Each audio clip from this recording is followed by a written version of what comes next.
Secular Gujarat ન્યૂઝમાં આપનું સ્વાગત છે। અકોટા બ્રિજ પર અકસ્માત સર્જી એક વ્યક્તિનું મોત નિપજાવનારની ધરપકડ કરી ધોરણસરની કાર્યવાહી કરતી વડોદરા શહેરની અકોટા પોલીસ। વડોદરા શહેરના અકોટા બ્રિજ પર બેફામ રીતે 4 વ્હીલ કાર ચલાવી એક્ટિવા મોપેડ ચાલકને અથાડી મોત નિપજાવેલ હોય તેમજ અન્ય મહિલાને ગંભીર રીતે ઈજા પહોંચાડી ગુનો આચરનાર ઇસમ વિરુદ્ધ કાયદેસરની કાર્યવાહી કરતી વડોદરા શહેરની અકોટા પોલીસ। આપને જણાવવા માંગીશ કે આ કામગીરી દરમિયાન કલ્પ કનકભાઈ પંડ્યા સાથે જ સૃષ્ટિ ડોટર ઓફ સંકેત બચુભાઈ દેસાઈ આ બંનેની ધરપકડ કરી લેવામાં આવી છે અને આગળની કાયદેસરની કાર્યવાહી હાથ ધરાઈ છે। રિપોર્ટ નઝીર શેખ સાથે કેમેરામેન આરિફ સૈયદ વડોદરા।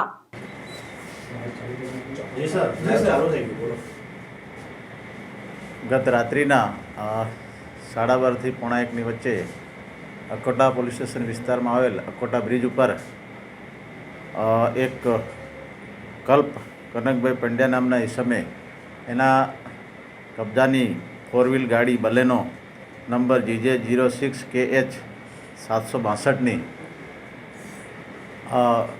પૂર ઝડપે ચલાવી અને અકોટા બ્રિજ ઉપર બેસેલ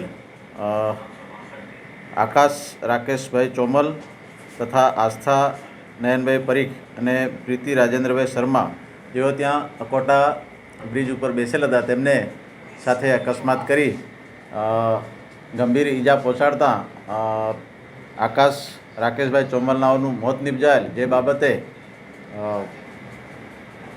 અકોટા પોલીસ સ્ટેશનમાં ગુનો નોંધી આગળની કાર્યવાહી કરવામાં આવેલ છે।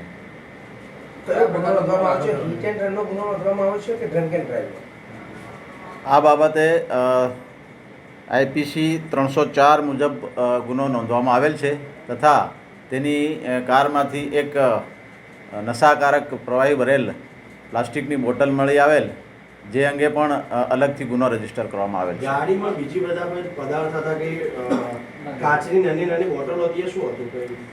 એ પણ ત્યાં FSLને રૂબરૂ બોલાવી અને ચેક કરાવેલ છે અને એને કબજે લઈ અને વધુ તપાસ માટે FSLમાં મોકલેલ છે અને જે પણ FSLનો રિપોર્ટ આવશે આધારે આગળની કાર્યવાહી કરવામાં આવશે। આજે ડ્રાઈવર હતો તેનો બેકગ્રાઉન્ડ શું છે? આજે કાર ચાલક હતો તેનું બેકગ્રાઉન્ડ શું છે? એનું બેકગ્રાઉન્ડ હાલમાં એની એ બાબતે તપાસ ચાલુ છે, પૂછપરછ ચાલુ છે। કાર ચાલકે નશો કરેલો હતો એવું કંઈ જાણવા મળ્યું? હાલમાં એની તપાસ કરાવેલ, મેડિકલ તપાસ કરાવેલ, એમાં પ્રાથમિક દ્રષ્ટિએ એવો કોઈ રિપોર્ટ આવેલ નથી। તેમ છતાં એના બ્લડના અને એ સેમ્પલ લીધેલ છે અને એ FSLમાં મોકલવામાં આવેલ છે। આપ માનો છો કે બ્રિજ પર આટલી બધી પબ્લિક પણ બેસતી હોય છે તો પેટ્રોલિંગ વધારવાની જરૂર છે? કેમ કે 1-2 વાગ્યા સુધી બી ત્યાં બેસે છે, સ્ટન્ટ પણ થાય છે ત્યાં, પોલીસ હવે પેટ્રોલિંગ વધારવાની જરૂર? પેટ્રોલિંગ ચાલુ જ છે અને એ માટે કડક કાર્યવાહી કરવાની ચાલુ જ છે। સ્પોટ પર ત્યાં આગળ ઓલરેડી ત્યાં આગળ પોસ્ટર ને સ્ટીકર્સ મારેલા છે કે નો સ્ટોપ એ રીતના બેનર મારે તો પોલીસની ક્યાંક નિષ્કાળજી હોય જેના કારણે એક્સિડન્ટ થયો? પોલીસની નિષ્કાળજી નથી, પોલીસની કાર્યવાહી ચાલુ જ છે। આ જે કાર ચાલક છે એની ધરપકડ થઈ ગઈ છે કે બાકી?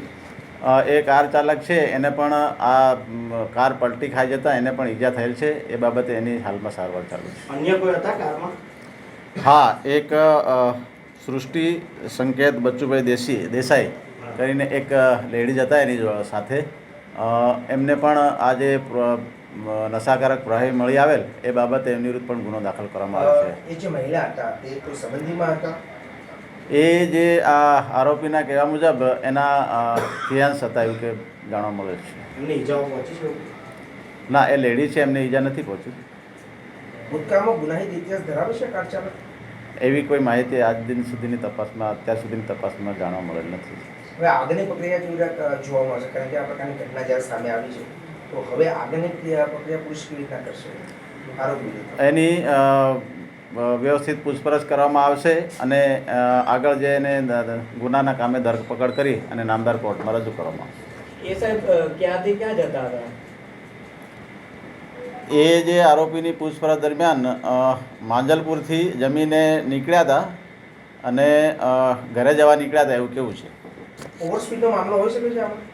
સ્થાનિક લોકો કહી રહ્યા છે। હા, એ બાબતે ગુનો દાખલ કરવામાં આવે છે। સેમ્પલ કહો છો જે પ્રવાહી મળી આવ્યો છે બોટલમાં, કેટલા લોકો ક્યાં પાર્ટી કહીને નીકળેલા, ત્યારબાદ આવી રીતે એને અકસ્માત સર્જ્યો હોય કઈ તપાસ એવી કોઈ હકીકત જાણવા મળી નથી.